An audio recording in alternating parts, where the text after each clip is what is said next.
नमस्कार मित्रांनो, ठरलं तर मग या मालिकेच्या आजच्या भागात आज आपण बघणार आहोत. सायली ही रस्त्याने चाललेली असते, परंतु तिच्या डोक्यामध्ये फक्त आश्रमाचेच विचार सुरू असतात. आश्रमातील चांगल्या गोड आठवणी तिला आठवत असतात.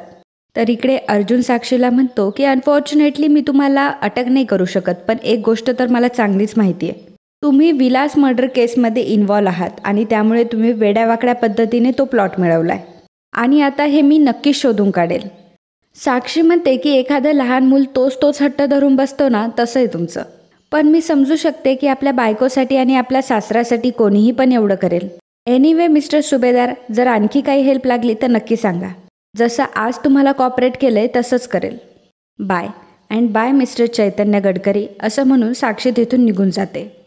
अर्जुन चैतन्याला म्हणतो की ही बाई इतकी पोहोचलेली आहे ना की हिने प्लॉटवर कामसुद्धा सुरू केलंय. मला फक्त एक प्रूफ मिळू दे, मी या साक्षीला लाईफ टाईम जेलमध्ये टाकेल. आणि अजून किती वेळा लपणार आहेत ही माणसं? माफ करा मित्रांनो, पण जर तुम्ही चॅनलवर नवीन असाल किंवा अजूनही चॅनलला जर सबस्क्राईब केलं नसेल तर प्लीज सबस्क्राईब करा आणि बेल आयकॉनवरही क्लिक करा. स्टार प्रवाहावरील सर्व मालिका तुम्हाला आमच्या चॅनलवर बघायला मिळतील. धन्यवाद. चैतन्य म्हणतो की अरे अर्जुन, मी काय म्हणतोय ते एकदा तरी ऐक. त्यावर अर्जुन म्हणतो की काय? चैतन्य म्हणतो की अरे सायलीला कळलंय की आश्रम पाडणार आहेत म्हणून, आणि तिने स्वतःहून आश्रमात डेमॉलिश सुरू असल्याचं बघितलंय. अर्जुन म्हणतो की व्हॉट, पण त्या कशा गेल्या तिथं? मी त्यांना सांगितलं होतं की तिथं जायचं नाही म्हणून. चैतन्य म्हणतो की मला नाही माहिती की त्या तिथे कशा गेल्या आणि काय झालं ते, पण कुसुमताईंचा आता मला फोन आला होता. पण कुसुमताई मला म्हणाल्या सायली आश्रमात गेली होती आणि आश्रम पाडायला घेतलाय त्या लोकांनी. अर्जुन म्हणतो की मला ज्या गोष्टीची भीती होती तेच झालं. आता माहीत नाही की मिसेस सायली माझ्यासोबत कसं रिॲक्ट करतील. चैतन्य मी निघतो असं म्हणून अर्जुन लगेचच तिथून निघून जातो. तर इकडे प्रिया म्हणत असते की आता सगळी वाट लागली. आता पुढच्या 2 दिवसात अर्जुन आपल्याला जेलमध्ये टाकतो की नाही बघाच. राकेश म्हणतो की ए पनवती, अगं कधीतरी चांगलं बोल. त्यावर प्रिया म्हणते की मी चांगलं बोलल्याने काय पुढचं सगळं चांगलं होणार आहे? आणि माझं बोलणं जर इतकं महत्त्वाचं वाटतंय तर याच्या आधीच ऐकायला हवं होतं. सांगत होते तुम्हाला की त्या मैपत आणि साक्षीच्या नादाला नका लागू, ते आपल्याला घेऊन बुडणार. आता बघितलं ना काय होतंय ते. नागराज म्हणतो की एक मिनिट, तू कधी सांगितलंस की मैपत आणि साक्षीला दूर ठेवा म्हणून? आधी तर तूच नाचत होती साक्षी साक्षी म्हणून, आता नाकातोंडात पाणी जायला लागले तर बाजूला होते. राकेश म्हणतो की बरं आता ते नाकातोंडात गेलेलं पाणी नक्की काढायचं कसं याचा विचार करा ना. प्रिया म्हणते की मी हे घर सोडून जाते, मी एक काम करते, मी आताच बॅग भरायला घेते. असं म्हणून प्रिया उठते तेव्हा नागराज म्हणतो की ए बिंडो खाली बस. नागराज म्हणतो की जर तू पळून गेली तर दादाला आम्ही काय उत्तर द्यायचं? राकेश म्हणतो की अहो पप्पा, ती जाते तर जाऊ द्या ना, आणि आपण काकांना सांगू की त्याची संस्कारी मुलगी कोणाचा तरी हात धरून गेली पळून. नागराज म्हणतो की अक्षरशः मला असं झालंय की आधी हिचं थोबाड फोडू की तुझं. तुम्ही काय कॉम्पिटिशन लावली आहे का बेकल होण्याची? तर प्रिया म्हणते की पण मी जर घर सोडून गेले तर आपण सगळेच सुटू. नागराज म्हणतो की कसं काय सुटू? ॲडव्होकेट रविराज किल्लेदारची मुलगी म्हणून सगळे तुला ओळखतात. दादानी जर बोंबाबोंब केली ना तर कोणीही तुला घरी आणून सोडेल. आणि हो, बाकी जरी तुला कोणी अडवलं नाही तरी अर्जुन तुला नक्कीच पकडेल. प्रिया म्हणते की नाही काही पण करा, पण मला अर्जुनच्या तावडीत नाही अडकायचं आहे. नागराज म्हणतो की मग जरा डोकं शांत ठेव आणि आपल्यापैकी कोणीही पॅनिक होऊन मूर्खपणा करायचा नाही. राकेश म्हणतो की मग नक्की करायचंय काय? नागराज म्हणतो की तो अर्जुन सुभेदार नक्की काय करतोय याच्यावर घारीसारखी नजर ठेवायची, आणि जर आपल्या अंगाशी येते असं वाटलं की आधीच आपली बाजू सेफ करायची. आपल्यासमोर जी सिच्युएशन येईल ती हँडल करण्यासाठी जरा डोकं वापरायचं. म्हणजे तुम्ही डोकं वापरूच नका, ते मी वापरेन, तुम्ही फक्त शांत राहा. आणि आता बघा काय होतं ते. अर्जुन जेव्हा घरामध्ये येतो तेव्हा त्याला सायली कुठेही दिसत नाही. तो त्याच्या रूममध्ये येतो. रूममध्ये कपाट हे उघडं असतं तेव्हा अर्जुनच्या ही गोष्ट लक्षात येते. साड्या तर इथे आहे आणि मिसेस सायलींची बॅगसुद्धा गायब आहे. याचा अर्थ ड्रेसेस घेऊन त्या निघून गेल्या आहेत. म्हणजे याचा अर्थ मिसेस सायली निघून गेल्या आणि त्याही कायमच्या. I knew it. त्यांना आश्रमाबद्दल कळल्यावर त्या इतक्या टोकाचं रिॲक्ट होणार आहेत. आणि आता जर त्यांनी कॉन्ट्रॅक्ट ब्रेक केलं तर? आता मी काय उत्तर देऊ त्यांना? नाही, मला कोणाला कळायच्या आत मला त्यांना शोधलं पाहिजे. पण मी त्यांना शोधू कुठे? अर्जुन हॉलमध्ये येतो आणि कल्पनाला विचारतो की मम्मा सायली कुठे? कल्पना म्हणते की बायको समोर दिसत नाहीये म्हणून जीव खालीवर होतो वाटतं तुझा. अर्जुन म्हणतो की ती तुला काही सांगून गेली आहे का? त्यावर कल्पना म्हणते की अरे ती आश्रमात गेली आहे. कुसुमताई घरी आल्या होत्या, मग दोघी एकत्रच गेल्या आणि बऱ्याच दिवसांनी माहेरी जाणार म्हणून सायली सुद्धा खूप खुश होती. पण मला काय वाटतंय ती कुसुमताईच्या इथे गेली असेल, एवढा वेळ झालाय म्हटल्यावर तिकडेच असेल. अर्जुन लगेचच तिथून निघतो. त्यावर कल्पना विमलला म्हणत असते की ह्या अर्जुनला सायली वाचून अजिबात राहवत नाही बघ, आता लगेच जाईन कुसुमताईच्या इथे. आणि दोघंही येतील आता बरोबर. परंतु विमलला मात्र अर्जुनच्या चेहऱ्यावर वेगळंच काहीतरी दिसत असतं. तर इकडे सर्वजण डायनिंग टेबलवर बसलेले असताना रविराजच्या डोक्यामध्ये मात्र वेगळेच विचार सुरू असतात. सर्वजण रविराजकडे बघत असतात. प्रिया मात्र खूपच घाबरलेली असते. प्रियाला वाटत असतं की तिचं सगळं भांडं फुटलंय आणि रविराज आता तिला बोलणार. राकेश म्हणतो की अरे काका काय झालंय, तुझं लक्ष कुठंय? त्यावर रविराज म्हणतो की वात्सल्य आश्रम मर्डर केसबद्दल विचार करत होतो, तो विषयच डोक्यातून जात नाही. ऑक्शनमध्ये तो विकला गेला म्हणे. आता तो नक्की कोणी विकत घेतला याची माहिती काढायला हवी. तेव्हा प्रिया मोठ्याने रिॲक्ट होते की कशाला माहिती काढायची आहे. आता प्रियाचा असा चेहरा बघितल्यावर मात्र सर्वजण तिच्याकडे बघायला लागतात. सुमन म्हणते की तन्वी बेटा, तुझी तब्येत बरोबर नाहीये का? असं का बोलतीयस? रविराज प्रियाला विचारतो की काय बाळा, काही अपसेट झाली आहेस का तू? तर इकडे कुसुमताई सुद्धा सायलीला कंटिन्यू फोन करत असतात, परंतु सायली फोन उचलत नसते. त्याच वेळी अर्जुन तिथे येतो.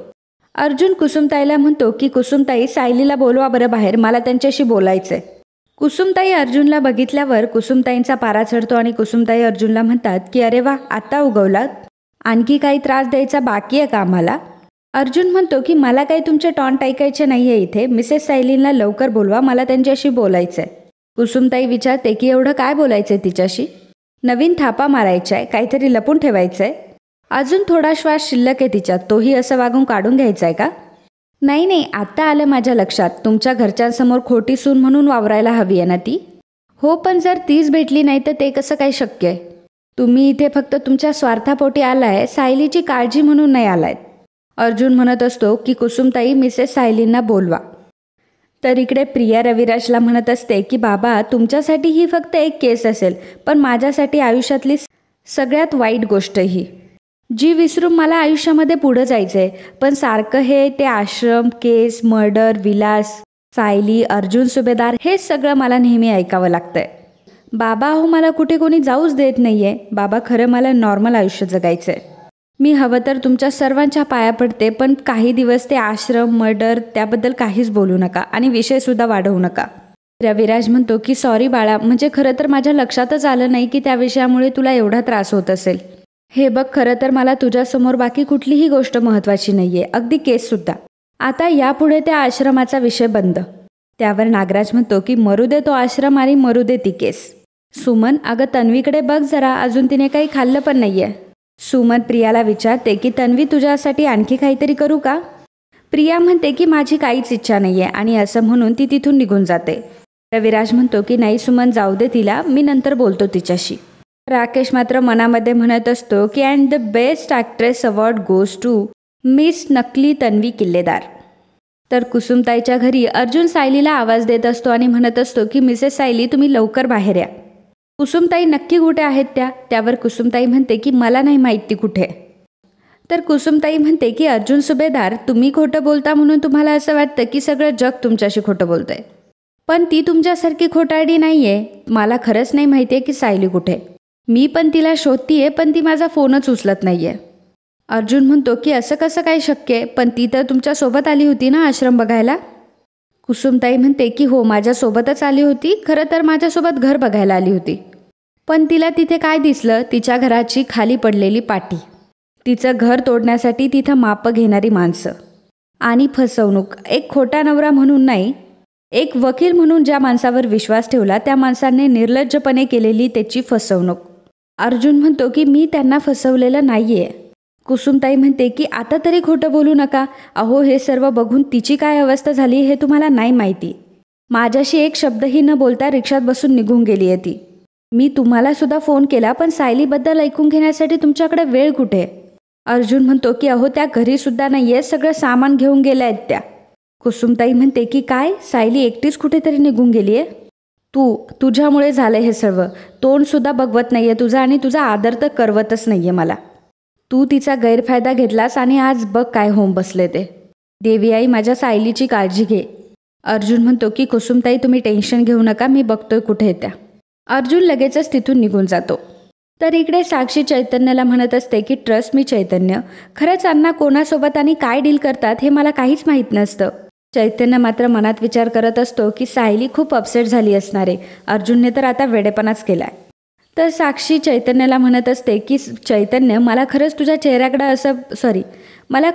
चेहरा बघून असं वाटतंय की मी तुला फसवलंय. अरे मला खरंच काही माहीत नाही आहे. अण्णांचा जेव्हा मला फोन आला ना तेव्हा मला त्यांनी सांगितलं की सिल्वरस्टोन कंपनीकडून तो प्लॉट आपण विकत घेतलाय ते. पण यामध्ये माझी चूक काय? एक प्लॉट आम्ही लिगली विकत घेतलाय तर तू आणि अर्जुन मला तर कोर्टामध्येच उभं करताय. परंतु चैतन्याच्या मनात मात्र वेगळेच विचार सुरू असतात. चैतन्य मनात म्हणत असतो अर्जुन तर आता सायलीला शोधण्यासाठी निघालाय. तसंही त्याची भीती काही चुकीची नाहीये. या गोष्टीमुळे खरंच सायली कॉन्ट्रॅक्ट तोडू शकते. अर्जुनला जर सायलीची समजूत काढता आली तर बरं, नाही तर साक्षी चैतन्याला म्हणते की अरे चैतन्य तुझं लक्ष कुठे आहे? आपल्यामध्ये असा अविश्वास ठेवून कसा काय चालेल? आणि तसं आपलं नातं कसं पुढं जाईल? ठीक आहे, आपण हे सर्व विसरून जाऊयात आणि कॉफी प्यायला जाऊया. तर तितक्यातच अर्जुनचा फोन चैतन्याला येतो. चैतन्य म्हणतो की काय झालं? सायली फार चिडली असेल ना? अर्जुन म्हणतो की अजून त्या मला सापडल्याच नाही आहेत. त्यावर चैतन्य आश्चर्याने विचारतो की म्हणजे? अर्जुन म्हणतो की म्हणजे त्या घरी नाही आहेत, सगळं सामान घेऊन गेल्या आहेत त्या. मी कुसुमताईंना विचारलं तर त्यांना सुद्धा माहीत नाही आहेत त्या कुठे. मिसेस सायली रिक्षात बसून कुठेतरी गायब होऊन गेल्या आहेत आणि आता तर माझे कॉलसुद्धा रिसीव्ह करत नाही आहेत. चैतन्य म्हणतो की काय? मिसेस सायली गायब झाली? तर अर्जुन फोन ठेवून देतो. तेव्हा साक्षी म्हणते की चल ना चैतन्य आपण कॉफी प्यायला जाऊयात. चैतन्य म्हणतो की ऐक ना, मला जरा काम आहे, आपण नंतर जाऊयात का? मी तुला नंतर भेटतो असं म्हणून तो लगेचच तिथून पळून जातो. साक्षी विचार करू लागते की हा अचानक असा कुठे निघून गेला? काही प्लॉटबद्दल आणि केसबद्दल तर नसेल ना?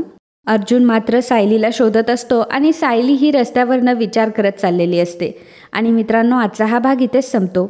तर पुढील भागात आपल्याला पाहायला मिळणार आहे विठ्ठलाची वारी सुरू असते आणि सायली तिथेच एका बाकड्यावर बसलेली असते. अर्जुन तिला बघतो. अर्जुन सायलीजवळ येतो आणि म्हणतो की मी तुम्हाला केव्हापासून शोधतोय. सायली म्हणते की सर, माझं फक्त एक घर होतं हक्काचं आणि त्याचे तुकडे तुकडे होत आहे हे तुम्हाला मला सांगावंसं वाटलं नाही का? अर्जुन सायलीचे तोंड बंद करतो आणि म्हणतो की बस, मी तुम्हाला फसवलेलं नाही आहे मिसेस सायली. मी तुम्हाला डिमॉलिशबद्दल नाही सांगितलं कारण ते होऊ नये म्हणूनच तर प्रयत्न करत होतो मी. सायली अर्जुनला खडसावून सांगते की माझं घर परत मिळेपर्यंत मी कुठेही जाणार नाही आहे. तेव्हा खरं तर आता अर्जुनला देखील टेन्शन आलेलं असतं. तर मित्रांनो, असेच ठरलं तर मग या मालिकेचे डेली अपडेट मिळवण्यासाठी आत्ताच आपल्या चॅनलला सबस्क्राईब करा आणि आजचा हा भाग तुम्हाला आवडला असेल तर व्हिडिओला लाईक आणि कमेंट करायला अजिबात विसरू नका. धन्यवाद.